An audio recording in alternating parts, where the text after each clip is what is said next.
Hello, everyone. My name is Sana Majid. Let me just get started. In the meanwhile, more people can join. Assalamu alaikum and a very warm welcome to everyone. My name is Sana Majid and I'm learning strategist at Adam Camp Arabia. For those who are joining us for the first time, let me just tell you briefly about Adam Camp Arabia. We provide AI solutions and AI trainings across Pakistan, UK, and KSA.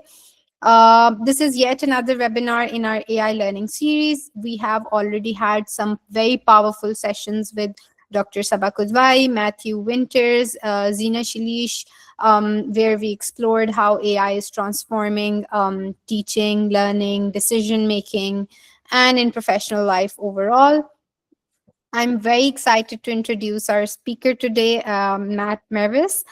He is AI strategist and director, helping organizations and professionals understand, adopt, and apply AI tools in practical and meaningful ways.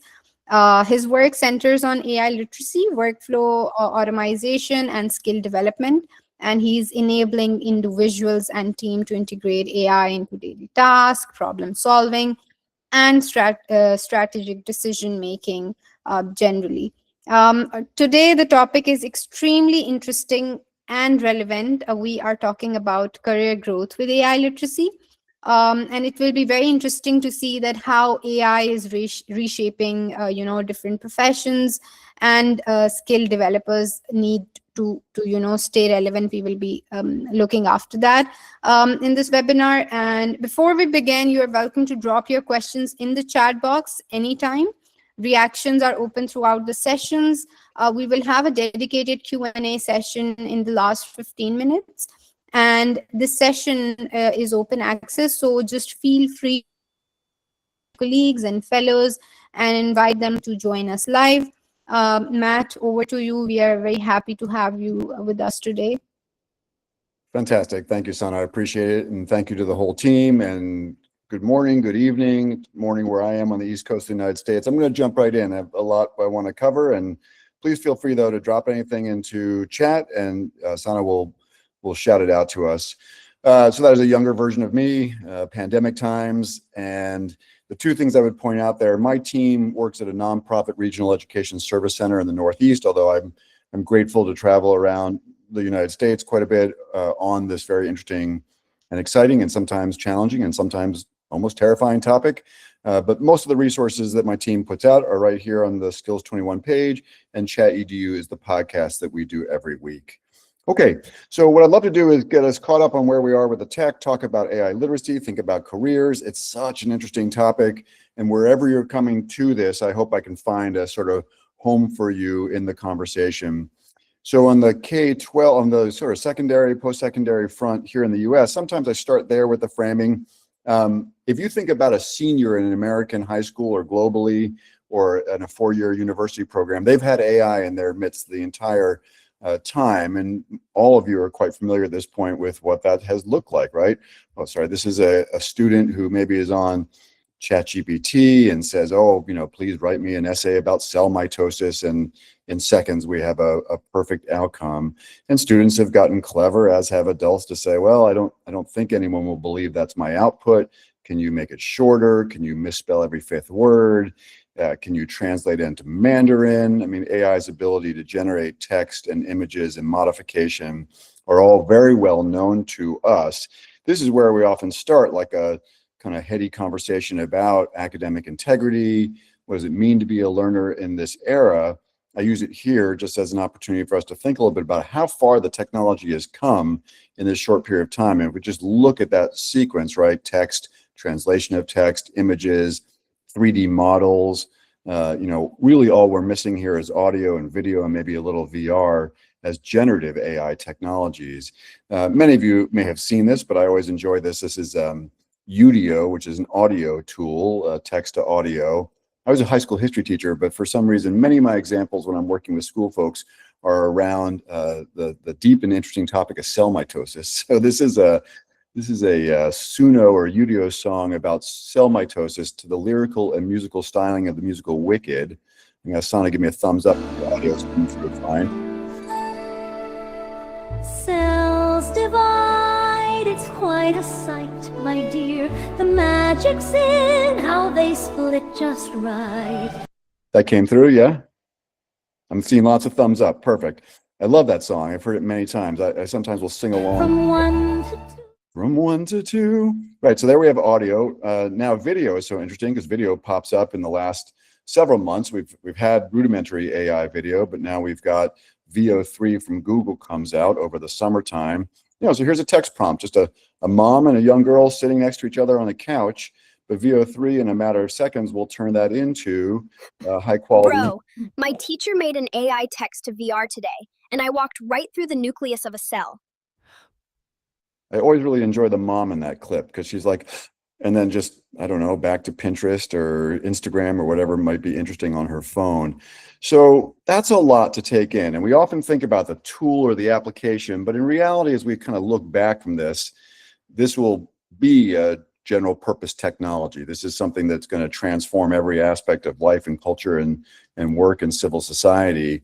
I've been thinking through this interesting framework called the Bresnahan-Trottenberg framework. And they basically say, if we think about steam and electricity, the automobile, fire, the wheel, right? These are significant technology evolutions that show up in 3 different ways. They're pervasive. They show up in every aspect of life and the economy, every vertical. They are rapidly improving and getting cheaper, which is clearly happening. The cost of intelligence goes down while the impact of intelligence goes up in terms of AI. And then there are what we would call knock-on effects, right? There are complementary innovations. So yes, we have generative AI that sometimes hallucinates, but also if you're using AI and machine learning and generative AI together to make molecules or design drug compounds, those hallucinations become really interesting. And so it's not just the making of the song or the movie or the words, it's showing up in lots of different related innovations across the economy. So that becomes interesting. And obviously the speed at which this is happening when we think about careers and AI literacy is remarkable, right? We got to 100 million users in two months. There's 10% of the world's population is essentially using just ChatGPT on a weekly basis. So it's pretty significant. And sometimes the rate of change is the thing that's a challenge. Now, the narrative on jobs and AI literacy has been a little bit of AI is going to eat the jobs, right? We've got AI agents that are come along and do our jobs. And I want to try to do a little bit of level set on that. We're all looking at the same magic 8 ball or crystal ball, but I think that there may be a little bit of overexcitement around that. And I think as folks like wrapped up 2025, the year of the agent that would take all the jobs and do the jobs, got a little bit of a pause. So we've been at this for a little while, right? So this is Air Canada in 22, around the time that ChatGPT came out, where we had Air Canada had like an AI chatbot that was given support to customers. This really nice guy named Jake Moffitt, his grandparent died, wanted a bereavement fare, and couldn't find it on the website, went to the chatbot, and chatbot said, "Hey, Jake, no problem. Here's this bereavement fare." Jake took the flight, he went to go ask for his fare, and Air Canada said, "Oh, sorry, that was just a hallucination from the chatbot, that wasn't real." And Jake contested that legally, and the judge used a very technical term, I think he called BS on the whole thing, and said, no, I mean, whatever your chatbot says, you're accountable as a company. And that has gone on here for a while. And more recently, very interesting, some of you may have played with Cursor, which is a vibe coding tool where I can text in English or in a kind of native language, and the system will develop software applications. They have a customer support agent that was doing all the work of customer support for Cursor, named Sam. And Sam told developers that they could only attach their applications to one device. And if you know a developer, that's not going to fly, right? And that wasn't the original spec for the sort of the agreement. So developers left in an exodus, but that was just a hallucination. It wasn't a real fact. But it was an outsourced task to an AI doing somebody's job. We saw this in Duolingo, both in terms of Duolingo's effort to try to outsource a lot of AI, outsource a lot of human work to AI, but also just a reputational issue that happened there. I mean, Duolingo is a beloved brand globally, and those folks had to take their entire social media presence offline because the community of users were so upset that they were outsourcing jobs to AI that there was quite a bit of pushback. I don't know if folks have played with Duolingo. The the key metric is a streak, like how many times you go back and forth. There are people who had 4,000 streaks on Duolingo that just canceled their subscription. And so this has been an interesting tale so far. And it's not, it is not a one size picture. We'll paint the other side of the picture. My favorite of these kind of like, let's outsource work to AI is this Taco Bell piece, American fast food chain. So someone's going to come up and try to hack the AI. So take a look. Hi, welcome to Taco Bell. What can I get started for you today? Can I get 18,000 water cups, please? Okay. What can I get for you? Right, so this young kid knows that if he says, can I get 18,000, the human being who's there to actually make sure the quality assurance is happening jumps into the mix. So it has not been a perfect picture. And I think, part of this whole world of thinking about what is AI literacy? How do I prepare? How do I navigate my career? The headlines are saying, these AI agents and agentic systems are going to do all this work. So look, there are measurable improvements. Go back to the index that said this is a general purpose technology, but it is important that when we look at like real multi-step tasks, it's a fascinating study by an outfit called Scale AI. This is the group that Facebook essentially, or Instagram Meta acquired. And so they have a thing called the Remote Labor Index. OpenAI, the ChatGPT folks actually have another one called GDP-Val. So in these cases, they take complex multi-step tasks and they say, how can an AI agent do a multi-step task that a human being might do? So this could be like making a video game for a brewery, or taking 9 container boxes and coming up with architectural designs for how they should be built. And it turns out for like it was interesting, they grabbed these from Upwork, the freelance site. So they literally took like real tasks that human beings do. They try to have AI agents do them, Manus, Claude, ChatGPT, and the average hit rate is like 2.5% success rate. Interestingly, Manus, one of the open source Chinese models, did the best in this work. Gemini and ChatGPT struggled a lot. And GDP-Val is a really interesting index, and they keep testing these things. And as the systems get better, the scores are getting better. But it is interesting. And look, I'm not the only person making this observation. When you see, like, I don't know if any of you subscribe to the Neuron newsletter. It's one of my favorites. And one of the advertisers of the Neuron, their headline basically says, "Our agents don't suck." Excuse my language. So when the folks are advertising in that manner, we know that the job displacement story is not quite there yet.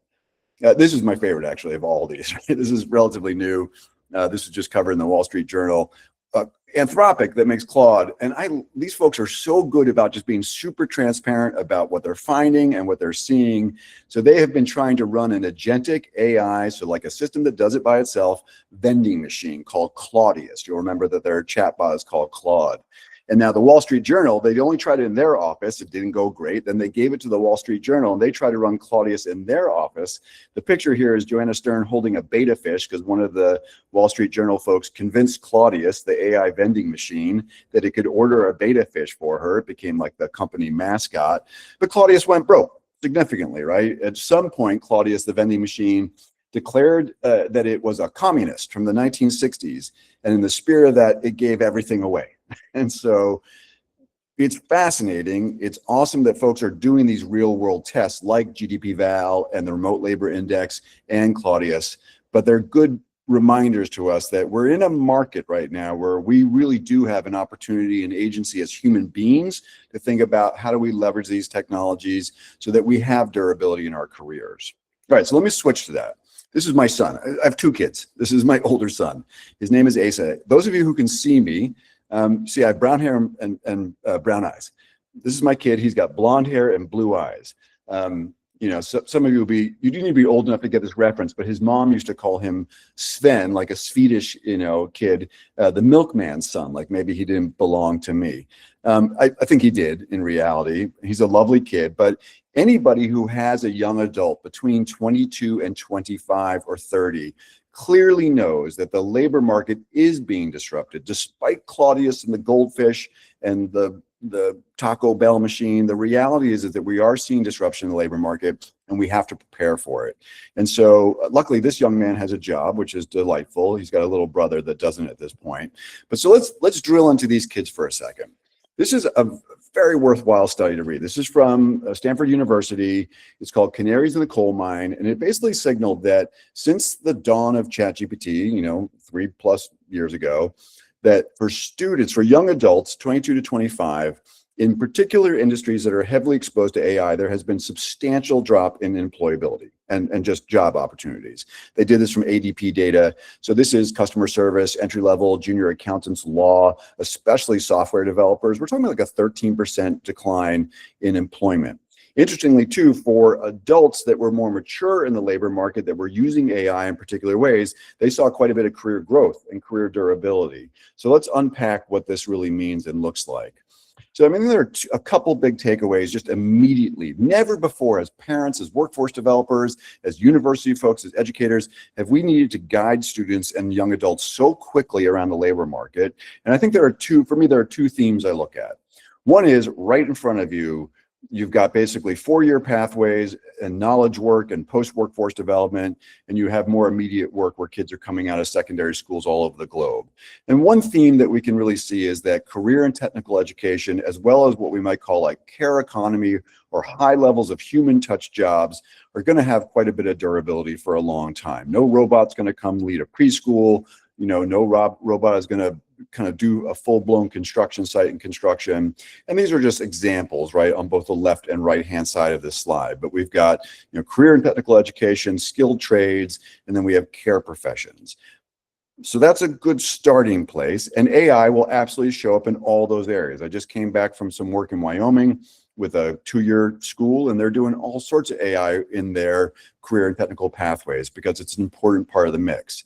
But then we have kids that go on to knowledge work, and many of you may be in adult knowledge work roles, and that does get more complicated, right?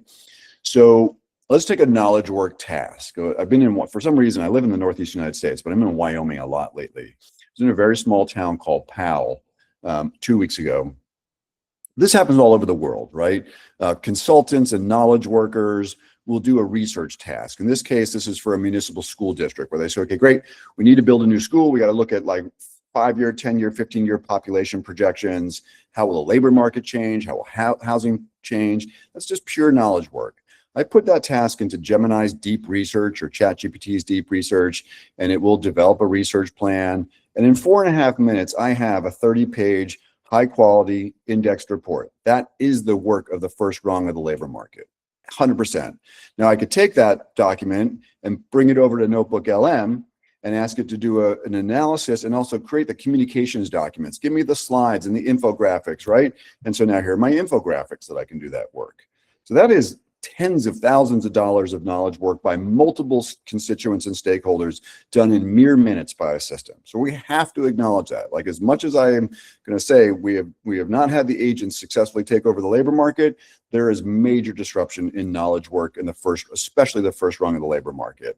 So what does that mean? I'm sort of like this. A lot of this, by the way, you're seeing a lot of graphics from all of us that are communicating around this that are either like Nano Banana or coming out of Notebook LM. But in reality, you know, AI is being the prep cook. It's doing a lot of that first level of the work, and that we are now having to figure out where's the knowledge work above that, as in the executive chef. McKinsey just put out a really interesting piece saying they have this kind of 25 squared thing where they have a whole bunch of human beings doing work, but they're more with people, right? So like the back office stuff, writing the report, doing the graphs, doing the infographics, that's being done by agents, and that human work is going down, but there's more human facing work with the customers.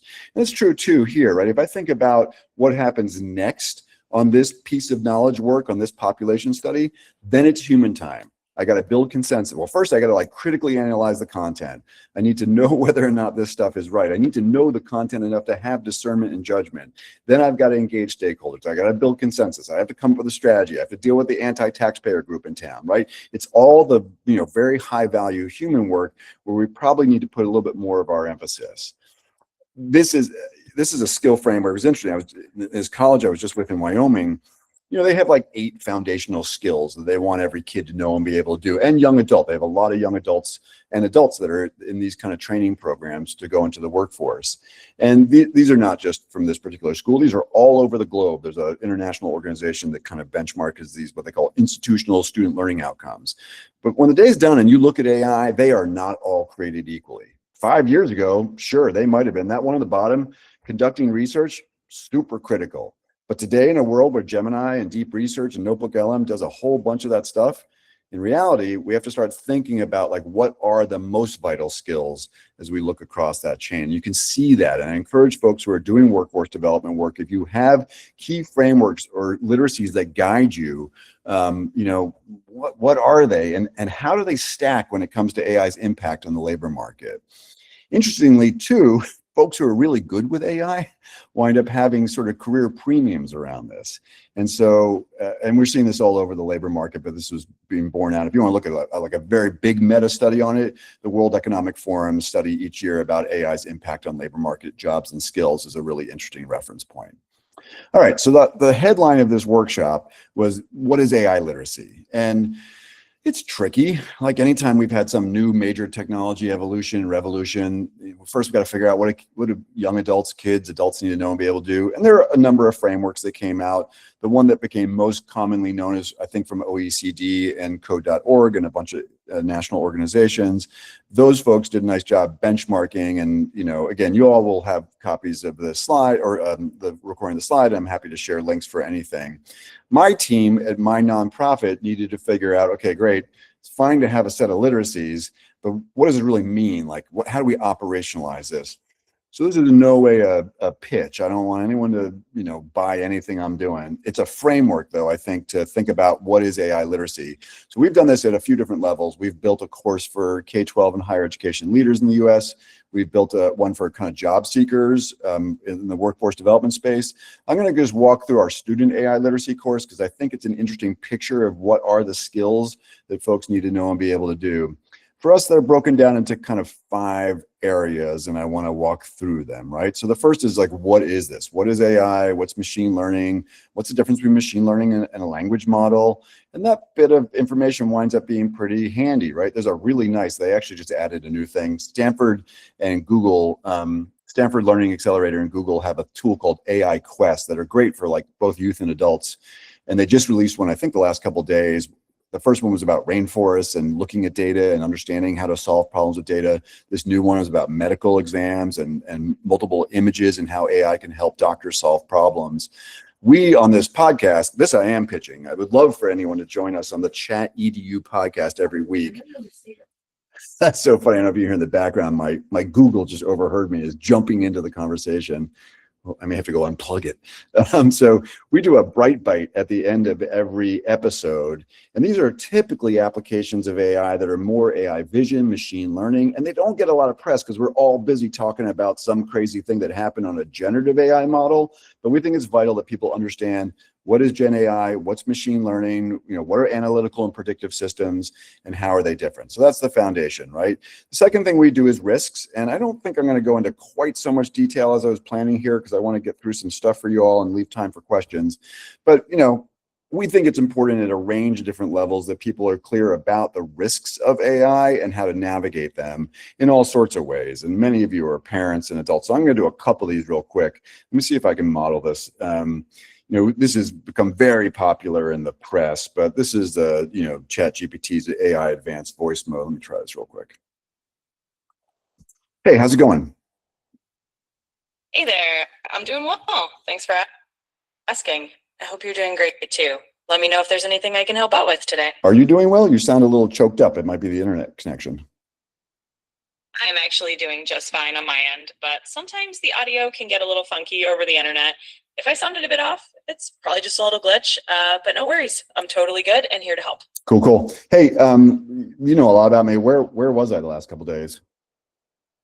Sure. So just to jog your memory, you've been in Wyoming recently. Earlier, you were in Powell, and right now you're in Casper, working with folks at Casper College. So that's where you've been hanging out the last few days. Luckily, I actually made it home from Casper at like 2:00 in the morning back here to the East Coast. But yeah, all good. Hey, on the home front, what's happening with Sophia these days, my daughter? Got it. Well, welcome back to the East Coast. I hope that late night travel wasn't too rough on you. As for Sophia, last time you mentioned her, she was around 18 and you were keeping an eye on some of her adventures and that whole bro versus bra thing she had going on. I hope things are smooth on the home front. And if there's anything specific you want to chat about, just let me know. Okay. Hey, just one more thing real quick. You and I have been talking a lot about general purpose technologies and a framework for how we think and evaluate general purpose technologies like STEAM and electricity and generative AI. Do you recall the name of that framework? Absolutely. I remember you were referring to the Bresnahan-Trachtenberg framework. That's the one we talked about in the context of evaluating different general purpose technology ones like STEAM, electricity, and of course, generative AI. So that's the name you were looking for. Perf, bruh, thanks. Okay, so some of you may have heard advanced voice mode from ChatGPT. This is on Gemini as well. It's called Gemini Live. Many people, it's the first time they hear it, they're like a little icked out. I get two responses. Sometimes someone will ask me if there's a handsome version of that is British. And then sometimes someone will just say, like, that's kind of icky. How does it know all these things about you? Why are you talking to your phone in this way? It feels human. It's sycophantic. It's always being nice to you. I use it provocatively. And if we were all together in a big room, we'd spend some real time having this conversation. But I pointed out because generally, right, well, let me take care of a couple of the whys. Everything I said that it says, right, it knows because I told it that, not because the phone's listening to me. It may be, but I actively spoke about that. Generally, I do a lot of travel, as you can imagine, and I'm in the car a lot. I'm an auditory learner, and I love learning in conversation. So generally, if I have to think through, like, you know, the Trachtenberg framework, I like that kind of dialogue. We've been talking a lot about Keynesian economics, as John Maynard Keynes turned out to be super prescient, just a little early when it comes to machines and leisure and labor. Sophia, it was very polite there, but Sophia had gotten in a little bit of trouble. I was talking about Keynesian economics, and then I got bored in the conversation. I said, can I tell you a funny story about Sophia? And that's how it knew that. But it absolutely reveals, right, this very rapidly narrowing gap on can you tell something's real or not, and whether or not folks have emotional attachment. So this is more in the kind of like educational domain, but I do want to point it out. There have been obviously many folks know, pretty hard and horrible and painful consequences of students and adults losing the thread and falling in love with chatbots, or been kids who have taken their lives. So it's problematic. It is not a workplace literacy, but I'm always, if I have the opportunity to be the group, I want to remark on it. There's a wonderful organization called the Rhythm Project here in the US. They have a thing called the Sparks Toolkit, which is a free resource. And it goes a lot into how do students and young adults learn what's real and what's not real, and how do we value human relationships in this world. They also have a thing called the AI Effect. It's a card game. I can't recommend their work enough. They're just a great organization. You know, and then obviously as a workplace literacy, we need to know that folks, that AI hallucinates. Someone said, hey, you know, who is Antoine de Machelet? And ChatGPT writes a lovely answer about this guy in Ghent in Belgium. The problem is that it wasn't a real person, right? Generative AI hallucinated that answer. Now that becomes super relevant in the workplace. Let me share another example of hallucination, then we'll talk about the workplace impact. Google, as you've all seen, right, is full of AI now. There are AI summaries. And so someone asked Google, like, how do I get cheese to stick to pizza? And the AI summary said that you would chop up the cheese small, you know, you would put it on the toppings. And then the last suggestion is that you could add 1/8 of a cup of non-toxic glue to the pizza sauce to get it to stick. That's problematic. Luckily, globally, I don't think you all have better critical thinking than we do. But for my peers here in the United States, we've got some issues with kids eating Tide Pods, like little laundry pods. Not a great thing. Someone said on the right-hand side, how many rocks a day shall I eat? And according to the AI summary from Google, well, a UC Berkeley professor named Dr. Joseph Granger recommended 1 small rock a day. Said it could be a geode or a pebble, which is good news, and you could put it under peanut butter, so it'd be easy for it to go down.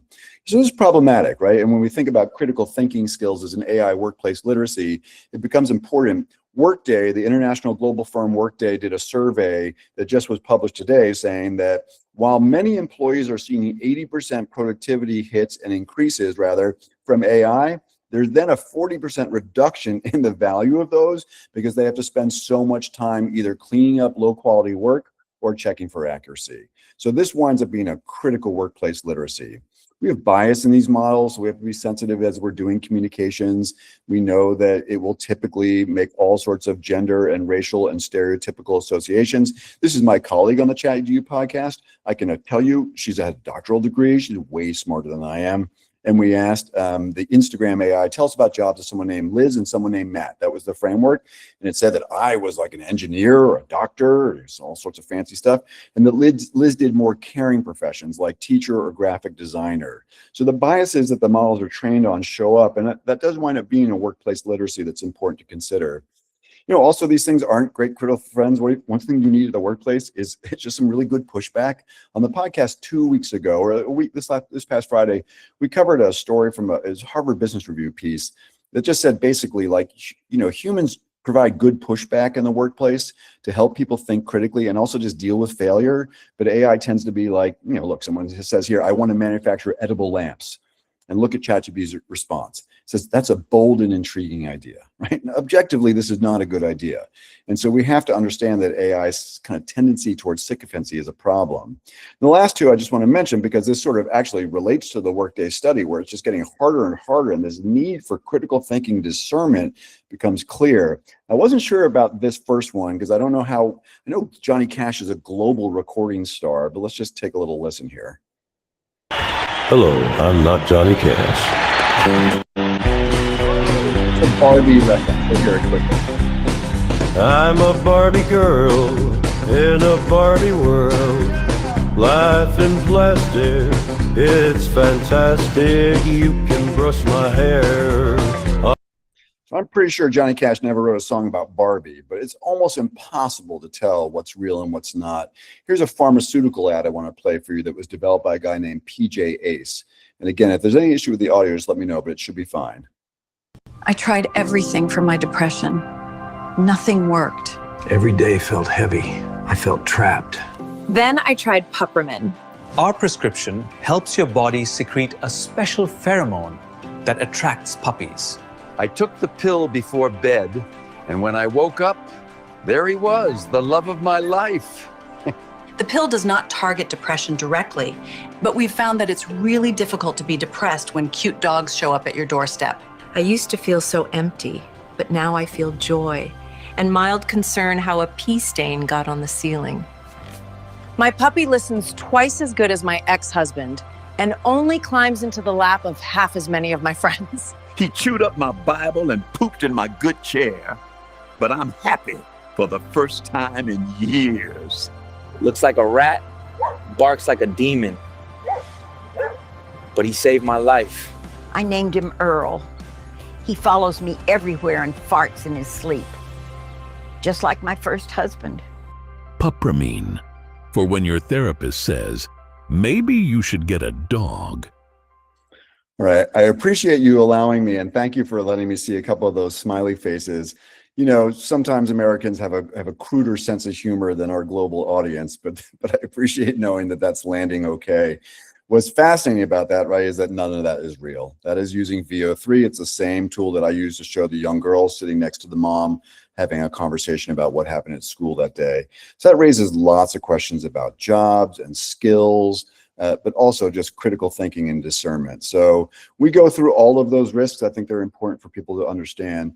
We also then do a lot of work around prompting. This is a kind of core operational skill, but not necessarily like just how to write a good prompt. And when we cover how do you write a good prompt, what's a zero shot versus a multi-shot prompt, from a career perspective, an AI literacy perspective, the thing I'm most interested in right now, it's a wonderful framework from a guy at MIT named Andrew McAfee. And he said, you can basically think of your prompts that you do with ChatGPT or Gemini as a clerk, a colleague, or a coach. And clerk prompts is when I automate something, right? I got some examples here. So in customer service, great example of like frontline job. I'm going to automate the idea of a letter apologizing for a customer problem. Okay, fine. It's like a low-level use case, but easily automatable, right?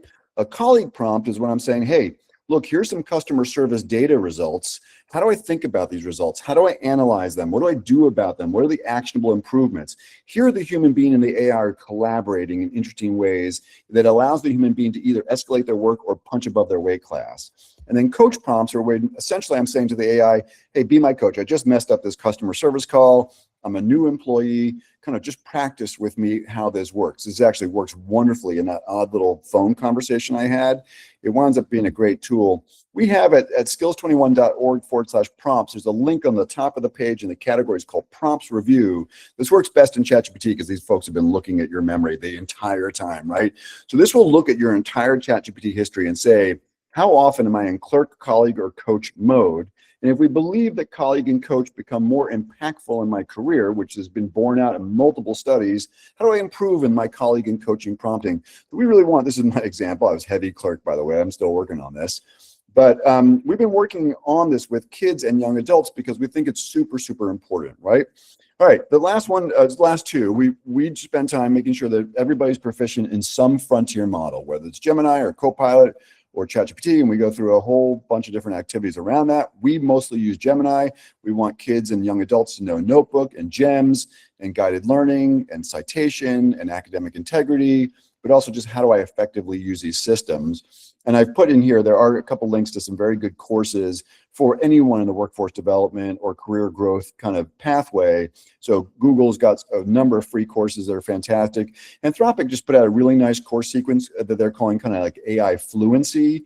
And so those are both there for your consideration for sure. And then the last thing that we do is around your career. How do we think about AI, its impact on your career? How do you think about how, the jobs you may want to do?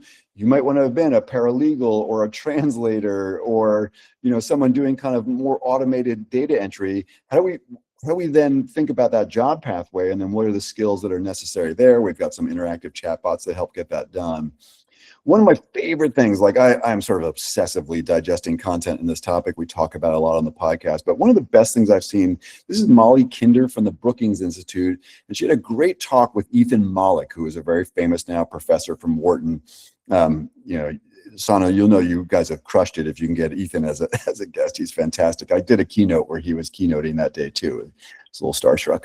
Anyhow, so they did a great 40-minute thing on YouTube about the career ladder and the entry level. And two of my favorite takeaways is that Molly said, and Gemini did some artistic rendering here, that if your job is working alone, independently with a computer, your job may very well be at some more risk. And Mollick makes the point that if your job, it has some complexity to it, and you also interface with lots of different people throughout that pathway of that job and that career, there's a lot more durability. And I thought that was just a great nugget, right? There's a lot of insight here, but that's a fantastic resource. The other thing that comes out really clearly in the Canaries in the Coal Mine study is that tacit knowledge, workplace experience is invaluable if you're trying to break through that entry level of the labor market in this economy, right? Because this stuff on the left, that is the Gemini Deep Research, the Notebook, that's the PAL demographic study. But if I've done a little bit of this work before, it gives me a leg up. And the only way you get that is through either volunteer work or internships or capstone projects in that field. So I think that's an important thing to consider. Certainly a great starting place. Whatever you do is Notebook LM. We can come back to that. I am just remarkably impressed by how impactful this tool can be. I'm doing a whole bunch of new work in AI and hospitality pathways, and Notebook has been truly my best friend here. I would also advocate, try Gemini Live or try ChatGPT's advanced voice mode. The ability to hear things, see things, interact in mobile becomes, this whole idea of like clerk, colleague, and coach. It turns out that when you're trying to troubleshoot stuff with your phone, whether it's using the camera or voice, you're very often in that colleague mode just naturally. So I'd encourage you to think a little bit about that. Okay. Couple things, and then I'm going to, Sana, we started at 11:05, so it's okay. I'm going to try to go just to about 11:50, and then we'll do 10 minutes. No worries, yeah. You're the best. Thank you. So 2 Leon Furs hits. Great resource. Leon Furs did a post called 5 Ways to Learn AI that I thought was really helpful in this world of like, what is AI literacy? And he basically says, like, sometimes we need to understand it, right? Just like, what is the foundations of it? Sometimes we have to practice using it. That might be clerk, colleague, and coach.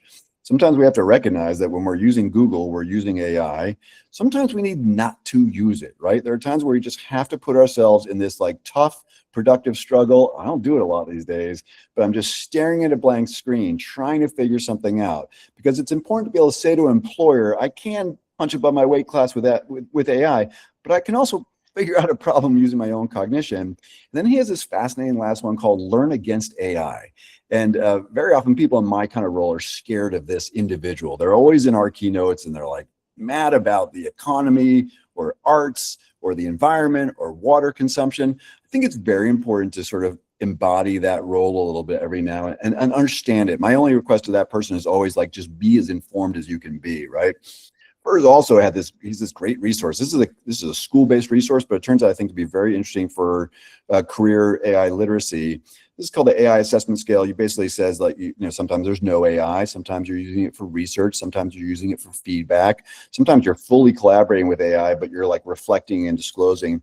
This last one that very very often we don't talk about in K-12 and higher education. He calls an AI explorer. In that case, you're using AI to solve meaningful problems in your community. If I had to say one important thing, that is it, right? I covered, I did a keynote in Michigan for a group of folks that are doing after school work with kids. And we talked about this whole bit about like, it's not just knowing how to clerk, colleague, and coach. You got to be a ninja. You got to really know how to solve problems. We went through, there's a neat high school called Foster High School, and a bunch of kids in the after school club saw that there was a huge waste problem in their school cafeteria. This is one of the most multilingual, diverse high schools in the globe, right? And so they had this problem. They all got together. They did some analysis around it. They did an audit. Then they sort of saw at the SeaTac airport in Washington, there was a robot that was like sorting garbage and recyclables. They sort of imagined how they could do that. And then they started to develop, using generative AI, signs over the school trash bin. So if it's tikka masala one day, but then it's a dish from Africa the next day, because they have kids from all over the globe, they use generative AI to create signs in the target language so that they would have better outcomes in separating trash from recyclables and reducing food waste. And it worked brilliantly, right? They had a lot of growth around that. So they built this AI system. They had kids that were there coaching and training their fellow peers. They reduced the amount of forks and knives and plastic spoons by almost 250,000 units a year. They raised a bunch of money through grants. Each one of their high schools got a gold star. And there was AI all over that project, but that was level 5 first stuff. They were using AI to solve problems. In a couple months, I have an article with my colleague Liz, who does the podcast with me, coming out about what we call Beyond the Bot. These are young adults using AI to solve real world problems. And I know intuitively, and we'll see this borne out in studies, that young adults and adults that can show that they can use AI to solve problems are going to have a huge leg up. All right, finally, one thing to think about is that we need to stay human in this entire exercise, right? Let's check this out. Kick them rocks if you don't like how I talk. I'm gonna keep on talking and walk my way. Okay, I don't know how many of you are U.S. country music fans, but I lived in Montana for a while, so and this was like in the 90s. You could get one radio station, so I wound up being a country fan. Anyhow, that is an artist called Beyond Rust, and the song is called Walk My Walk. It is the #1 downloaded country single in the United States right now. The #1 gospel song in the United States right now is also, these are both AI artists. These are not real musicians. That handsome fellow does not exist. He is an AI generation. And we're seeing this everywhere, right? Globally, Coca-Cola has been using AI in their advertisements, and there's been a lot of pushback, right? The #1 word, Merriam-Webster here in the US every year does a word of the year, and it was slop, referring to AI slop. This is low quality AI generated content. And I argue that some of it's slop. You go back and look at that Puppermint ad. I mean, that thing is funny. That is not really slop. And in reality, I think there's an interesting pushback emerging around that, right? Here we have a punk music club in Oakland, California. And they said, they kept seeing these posters from the bands that were AI generated. They said, that's it. No more AI generated content. That's not what our community is all about. My favorite of these is showing up in this thing called Sora, which I think is out globally. This is OpenAI's TikTok clone, but it's all of AI ads. I don't know if you all know Bob Ross, the American artist, but here we go. Right here, let's lay in just a little whisper of light following the top of that 6. See how it dances? Makes it feel alive. And the 7, oh, it just leans in like an old friend. They belong together. 6 and 7, such a beautiful. I'm truly hopeful this 6-7 thing is not a global phenomenon, but for some reason here in the United States, our kids can't get off of it. I was skiing a couple of weeks ago, and there's little kids everywhere screaming 6-7. I don't even know why. But anyhow, that is just Bob Ross was a famous American artist who had passed away. He was like a television artist. And that's all over. This kind of AI generated content is everywhere. Thank you for that smile. Somebody got that reference. Now, what I think is delightful, quite honestly, is that Sora in a couple months ago was the #1 app in the iOS and Google Play Store. It's now number 59, right? So I think there is an important pushback against kind of AI content everywhere. And what we're starting to see is people really, truly valuing human relationships, human experiences at work, in schools, in our communities. And, truly, if you think about there's a lot of articles and thoughts around what makes us different from AI, but truly our human skills and qualities are going to be imperative. So yes, be an AI ninja, but think about the team that did that from the Foster High School in Northwest Washington State.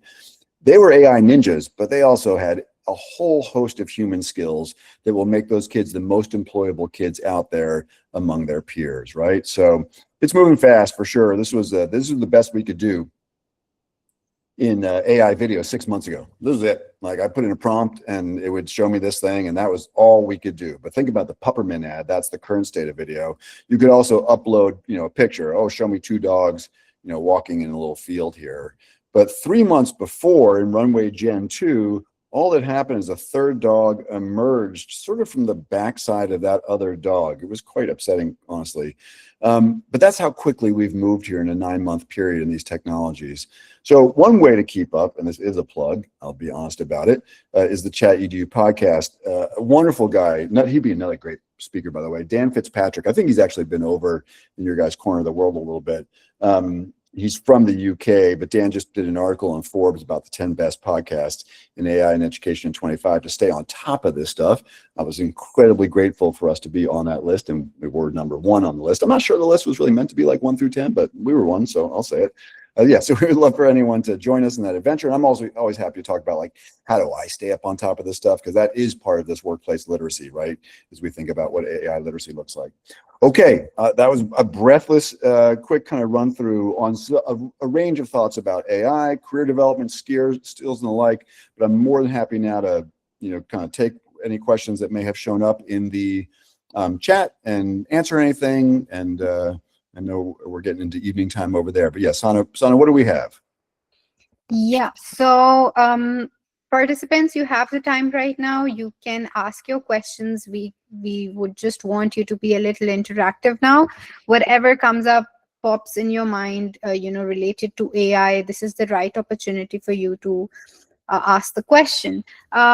Yeah, so Matt, I have one question that, many organizations are now rushing to adopt AI, but a very few are actually rethinking their workflows, culture, incentives. So in your view, what fundamental, needs to change? And what do you think about the concept of reskilling or upskilling? Yep, great question. So let me think about a couple different organizations. And again, my lens is generally either workforce development, education, higher education. So I'll start with my own shop, right? My nonprofit has done a number of different things that I think are interesting and not necessarily groundbreaking at this point, but we were early to the conversation. We put together a cross-functional team across the entire organization. We're 1,000 and change employees. It's an AI planning team. It represents HR, finance, transportation, food service, every little corner of the world. Every team, and we identified a person who was a lead, which turned out to be me.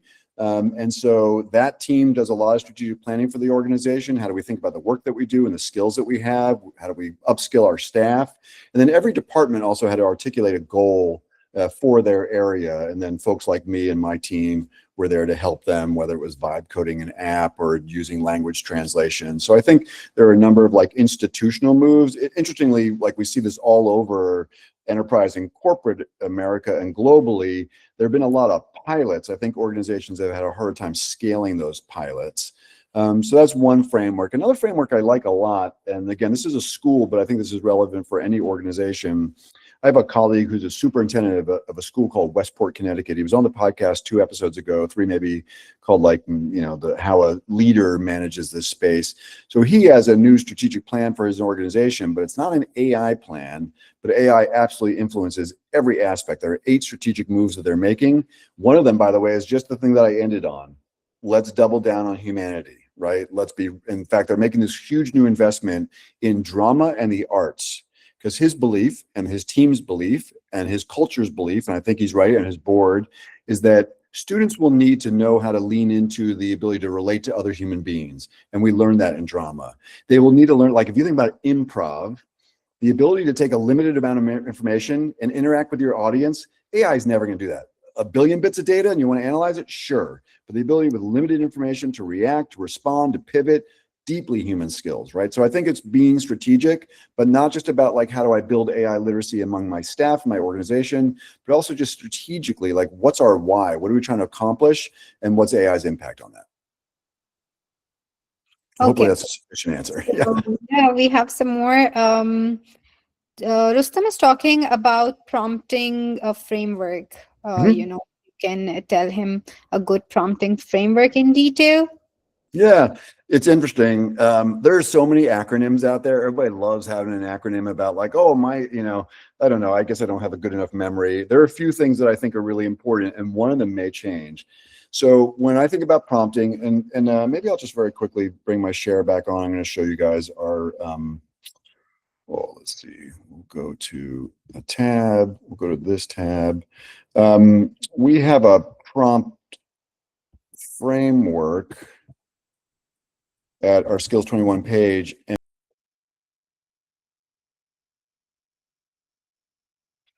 Okay, something's wrong with Matt's video. I hope he'll be back in a minute or two. Yep, he's back. We got him. You're on mute, Matt. sorry, let me just talk about it. So it's skills21.org/prompts. Sorry, I'm a Zoom guy, and so I knew I would mess that up. So skills21.org/prompts. And so they're all organized by clerk, colleague, and coach. So I think that framing winds up being the most important thing, just understanding there are different types of prompts so that you get you different outcomes. Each one of our prompts is a few things. There's a role, right? You're a world-class troubleshooter for customer service. There's a task. Please help me identify the key trends in the data that I've attached here. There's context, so my organization is this kind of organization, that kind of organization. And sometimes there's structure. Now, interestingly, Ethan Mollick just put out a study saying that the role thing, we may be at the edge of the role. Like for 3 years now, we've always said, have a role. Tell the AI it's this, it's that, it's an HR specialist, it's a finance specialist, it's a math specialist, whatever. We may be coming to the edge of that, but certainly context, task, structure all become super important. The one that I think is hardest for older adults to learn is to just go back and forth with the chatbot, right?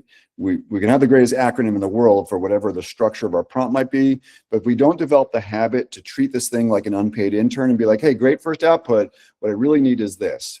One of the things I'd say about prompting is that I love this little hack where you might say, okay, great, let's take a silly thing. I'm planning a trip to the UK. And I need an itinerary, and I've got 2 kids, and this is my budget, on and on and on. I love ending that with, ask me 5 questions that you need to know in order to be helpful to me, right? You could say, ask me any questions, but because these things love us we're giving them training data, basically. It'll ask you 100 questions. You notice that now at the bottom of every prompt, it's like, would you like me to do this? Would you like me to do that? It's because it wants you to stay in dialogue for all sorts of reasons, some of which aren't ideal. So I'm like, ask me 5 questions that you need to know, because in reality, if we provide enough context, these systems will kill it. Okay? Yeah, so that's... And I think prompting also would relate to this very interesting question that how can we avoid hallucination while using AI? Because whatever we ask AI, it always agrees with us. Yeah, we just covered it in the episode that's going to come out on Friday this week, which is about sort of computer science and AI. There was a new study showing that just this tends towards sycophancy, right? Which is the agrees with us, and if what we're saying is wrong, the agreement will also be wrong. There aren't fantastic solutions. So you can ask the AI to slowly double check its thinking. You can, in ChatGPT now, you can pick a non-sycophantic model, right? So they're not model, but they're like archetypes now under like personalization. So you could say, be my intellectual sparring partner, or put that into your system instructions. I said this before, but I'm such a huge fan of Notebook LM, because what Notebook will do is ground on your sources, and you'll see where the answer came from. And in Notebook LM, you can add sources externally. So it's essentially creating like a mini model. It's still using Gemini a bit, but it's mostly grounding on your sources. So yes, hallucinations are a huge problem. This is what the Workday study that came out today was saying, is that we're investing a ton of time checking our stuff, because we know that's wrong a bunch. And this isn't getting better. This is going to be a major Achilles heel of these models. And it's one of the reasons I'm doubtful that on language models alone, do they get to artificial general intelligence? That, as many of these folks say, there needs to be additional breakthroughs. Great. What else you got? Perfect. Yeah. Another question is, can you please mention a platform for kids that helps them understand difference between real and AI? Yeah. Let me think for a second. So that Sparks Toolkit I mentioned. So it's a Rhythm project, RITHIM. They're most easily to find their stuff on LinkedIn, believe it or not. But they have a thing called the Sparks Toolkit. You could Google, you will get an AI summary probably, but you could Google Rhythm Project and Sparks Toolkit. There's a lot there that's sort of like about, especially in the world of human relationships. And also I really love their card game. I don't know if they're charging for their card game or not. It's called the AI Effect, but it's all about like what's real, what's human. On like technical stuff, there's an interesting thing called Synth ID that Google has developed, which is helpful for like watermarking for images, especially if it came out of that world. Trying to think of anything else off the top of my head. And then on that same skills21.org/AI page, which is the first URL I showed, in the resources tab, we have a PDF called AI Literacy. And there's a really nice, and it's not for younger kids, but the Stanford Accelerator put out a thing called the Craft Toolkit. It's someone from Stanford, it may not be the accelerator. But there's also K5 for like younger kids, a bunch of AI literacy exercises. Code.org has some really good ones. So there's a number of resources there, you bet. Perfect. There's another question. How can social media user behavior help AI systems identify fake news? Would they can't be a fair answer? This is interesting. They have some real responsibility and they're very torn. So Adam Mosseri, who is the current head of Instagram, just this last week put out a big edict that said there's a problem on social media. There's too much AI generated content. It's hard to tell what's real and not real. Now, what's interesting is at the same time, Meta and Instagram are flooding those platforms with AI bots generated by Meta and Instagram, right? And optimizing the feed for AI content. I think what they're noticing is that there's a whole wave that's happening right now where young kids all across the world are canceling their social media accounts. They're getting flip phones. They're doing something very funny called granny core, which is they're doing the things that their grandparents did. They're getting into bird watching and knitting and, you know, all sorts of like, they're playing canasta. They're trying to have more authentic human experiences. So Mosseri comes and says, we need our social media feeds to have rough edges and feel human, but they are speaking out of both sides of their mouth. So sorry, that's an editorial commentary. I don't think I really answered the question. I think I just got in my soapbox. But yeah, it's tough. I mean, I think social media is a really, really tough spot. I will say we have a free social media resource if you're particularly interested in that. It's called The Social Balance. It's also on, that one is just at Skills21, which is just like SKILLS, the numbers 21.org. And you'll see a link at the top called The Social Balance. This is an 8-activity curriculum. The first 4 activities are about like STEM and social media, dopamine, doom scrolling, the math of algorithms. So trying to get kids to understand social media from a kind of STEM perspective. And then the second set of activities are about developing agency, digital detoxes, improving your feed for like positivity. So please feel free to reach out to me if anyone's interested in that. We love the curriculum and we're delighted for anyone to use it who's interested. Lovely. And maybe, Matt, you can drop the website in the chat box so that they can access. Yeah, let me just make sure I don't turn off our thing again. Sure. Okay. Yeah, and I'm good. I'm fine on time if you guys have any other questions. Yeah. So Ibrahim has asked, curious to deep dive into AI field with no background. Can we understand or learn LM Studio and Hugging Face? So yes, Ibrahim, we also have, courses for technical people and for non-technical people. And we make sure that, you learn all these tools which feel very technical without, coding background. So you can explore that also. Matt, would you like to add something to it? Yeah, I think you can. I mean, Notebook LM is a wonderful starting place, and there are a number of tools and resources. So I put up the Google Grow with Google is in the recording and the slides, and as well as Anthropic's AI Fluency course. I think those are both good starting places. And Microsoft, and I doubt Grok has the XAI chatbot has one. But yeah, no, that's the beauty of this stuff right now, right? If you've got a modicum of fluency in your core language, and even if you don't, you've got AI systems, this is sometimes a really interesting starting place. Download the Gemini app, start talking to it, ask the Gemini app using advanced Gemini Live, how you should jump into this space. It winds up being pretty proficient. So yeah, I think this is a great time to jump in. AI Studio from Google is a fascinating space. That's aistudio.google.com. That's like a vibe coding area, but I've been building all sorts of apps that are interactive, that use the camera and voice. So there's never been a more exciting time to be a self-directed learner. And interestingly, and I don't think I said it enough, if someone's just stopped me on the street and said, what does my kid need to know to navigate this labor market? I'm going to say 3 things. Be an AI ninja. So know over time, this is the hardest, how to use AI to solve problems. But as a basic skill, right? Learning to learn, being a self-directed learner, and managing ambiguity, which is the other side of the coin of adapting to change. And because we're just going to see a lot of that, we're going to see a lot of change. We need to be self-directed learners, and we know how to show how we can use AI to solve problems. Perfect. Thank you so much, Matt, for giving us such a wonderful session today. We truly appreciate it. Your insights were very helpful, easy to grasp, and very thought-provoking, I would say. So yeah, I would like to thank you for that. And for participants, that we have these webinar series going on. You can join for our next session, which is happening probably on the 29th of January, but I will be sharing the details on our socials. Thank you so much once again, Matt. Thank you. Thank you. It's my pleasure, and really appreciate folks being on. And please, my email's in the exchange, and I'm sure Sana can send it around too, but reach out to me anytime if I can be helpful. I'll do that.